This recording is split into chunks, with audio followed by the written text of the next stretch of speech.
બનાસકાંઠાના ડીસામાં સેવા અને કરુણાનો અદ્ભુત સંગમ જોવા મળ્યો છે, જ્યાં જલિયાણ ગૌશાળા ખાતે કરુણા ભક્તિ પરિવાર દ્વારા અશક્ત ગાયોની સેવા માટે એક વિશેષ અભિયાન હાથ ધરાયું છે। ગૌમાતા પ્રત્યેની અતૂટ શ્રદ્ધા સાથે સંસ્થા દ્વારા બીમાર ગાયોને પૌષ્ટિક લાડુ ખવડાવીને જીવદયાનું ઉત્તમ ઉદાહરણ પૂરું પાડવામાં આવ્યું છે। આ અનોખી પહેલથી સમગ્ર પંથકમાં ભક્તિ અને સેવાનો સંદેશ પ્રસર્યો છે।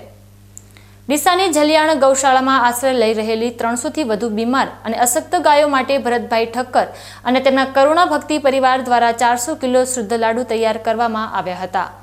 આ લાડુ ગાયોને ખવડાવીને તેમના સ્વાસ્થ્ય અને સેવા માટે પ્રાર્થના કરવામાં આવી હતી। નોંધનીય છે કે ભરતભાઈ ઠક્કરના નેતૃત્વમાં આ સંસ્થા વર્ષોથી અવિરત સેવા કાર્યો કરી રહી છે। ગત વર્ષે મકર સંક્રાંતિ પર 4000 કિલો લાડુનું વિતરણ કર્યા બાદ આ વર્ષે સંસ્થાએ 10,000 કિલો લાડુ બનાવીને ગૌસેવા પ્રેમીઓ સુધી પહોંચાડવાનો ભગીરથ સંકલ્પ કર્યો છે। ભરતભાઈ ઠક્કરની આ નિસ્વાર્થ મહેનત અને ગૌસેવા પ્રત્યેના સમર્પણને જોઈને અનેક લોકો આ પ્રવૃત્તિઓમાં જોડાવા પ્રેરાઈ રહ્યા છે। ગૌશાળા ટ્રસ્ટ દ્વારા પણ આ કાર્યને બિરદાવવામાં આવ્યું છે અને અન્ય નાગરિકોને પણ ગૌમાતાની સેવામાં યથાશક્તિ યોગદાન આપવા અપીલ કરવામાં આવી છે। કરુણા ભક્તિ પરિવાર દર વર્ષે ઉત્તરાયણ નિમિત્તે લાડુ બનાવે છે। 500 કિલોથી શરૂ કર્યું હતું। જેમ જેમ લોકો વધુમાં વધુ રસ અબોલ જીવો પ્રત્યે રાખતા ગયા અને અમારે એમ લાગ્યું કે લાડુ પણ લોકો ખવડાવે છે, તો અમે વધુને વધુ બનાવતા ગયા। 500 બનાવ્યા, 2000 બનાવ્યા, 2500 બનાવ્યા।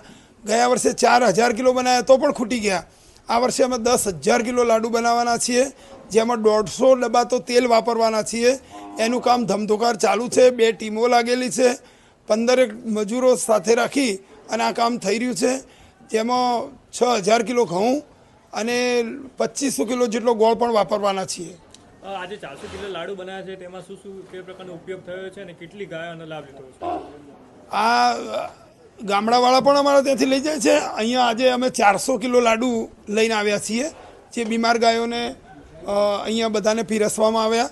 અને બીજી આશરે કેટલી ગાયો લાભ લીધો? આશરે જ્યારે 10,000 કિલો બનશે ત્યારે ગાય અને કૂતરા ડીસા તાલુકાના ગામડે ગામડે આ લાડુ પહોંચશે। લોકો આશ્રમોમાં લઈ જાય, ગૌશાળાવાળા લઈ જાય, બીજા જીવદયા પ્રેમીઓ બધા આવે અને એ પણ બધા લાડુ લઈ જાય। અત્યારે કેટલી મોટા ભાગે ગાયો લાભ લીધો છે? અત્યારે દર વર્ષે તો ઘણી બધી લે છે, પણ આજે 26 તારીખથી શરૂ કર્યું છે, એટલે આજે પણ 200 ગાયો અહીંયા લાડુ ખાશે। એવી રીતે બીજી જગ્યાએ અલગ અલગ જગ્યાએ જેમ હવે છેક 13 જાન્યુઆરીમાં હજારો ગાયો અને અબોલ જીવો આનો લાભ લેશે। ભરતભાઈ ઠક્કર અને કરુણા ભક્તિ પરિવારનું આ કાર્ય માત્ર સેવા નથી, પરંતુ સમાજ માટે એક દિશા સૂચક છે।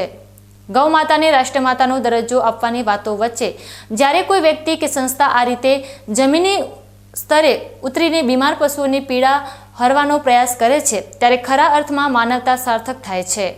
આ સેવાકીય યજ્ઞ આવનારા સમયમાં વધુ વ્યાપક બની અન્ય લોકો માટે પ્રેરણાનો સ્ત્રોત બનશે, તેમાં કોઈ શંકા નથી।